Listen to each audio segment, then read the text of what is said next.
भी हमार मन के मेन मांग है जिसमें 3 महीना हमार मन के वेतन रुके हैं, तो सरकार से हमन वही जानकारी दे लाहन होला, जानकारी नहीं हुई थे 3 महीना हमार वेतन है तेला तत्काल डाले। और जो भी अभी जो घोषणा पत्र में जो हमार महिला मन के लिए, रसोईया मन के लिए जो भी निर्धारित करे है कि इतना मिलना चाहिए मल्ला, तो ओकर तो थोड़ा सा भी इंतज़ार कर सकथन, काबर अभी बरोबर सरकार हमार बने नहीं है। तो ये हम लोग सुनना नहीं है कि भूपेश का करत है तो रमन का करत है, एला हम नहीं जानन। हम काम करत हन तो हमार काम के वेतन चाहे सरकार कोई भी बैठे तो हमार हित के लिए बने हैं, हम बना हन तो हमार हित के लिए काम करे, हमार से जोरा जोरी मत करे और हमन लड़ाई करना नहीं चाहन।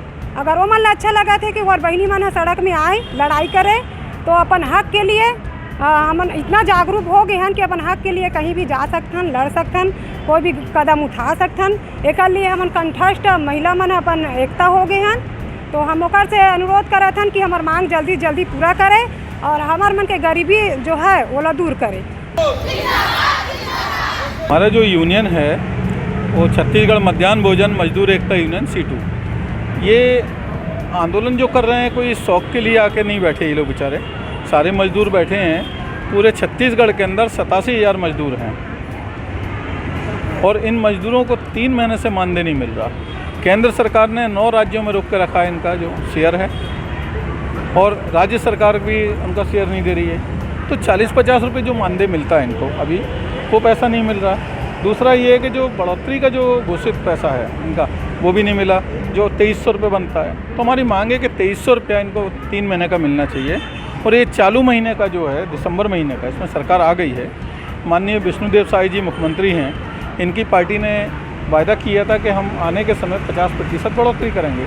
तो 2300 का 50% 1150 रुपये मिला के जनवरी के महीना से 3450 रुपये मिलना चाहिए। दूसरा, बिलासपुर हाईकोर्ट में जो फैसला हुआ है 25 फरवरी 2022 को, उसको लागू किया जाए। नवीन सत्र से इनको नया बजट आएगा उनको 9180 रुपये मिलना चाहिए।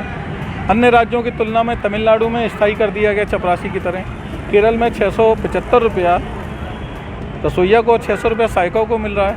इस तरीके से बहुत सारी बुनियादी सुविधाएं हैं, स्वास्थ्य से संबंधित है, बीमा है, वो यहाँ कुछ नहीं मिल रहा है। ये सारी 10 सूत्री मांग को लेकर अलग अलग चरणबद्ध तरीके से आंदोलन किया जा रहा है। कल धमतरी जिला में था, आज राजनांदगांव जिला में है, फिर महासमुंद में होगा।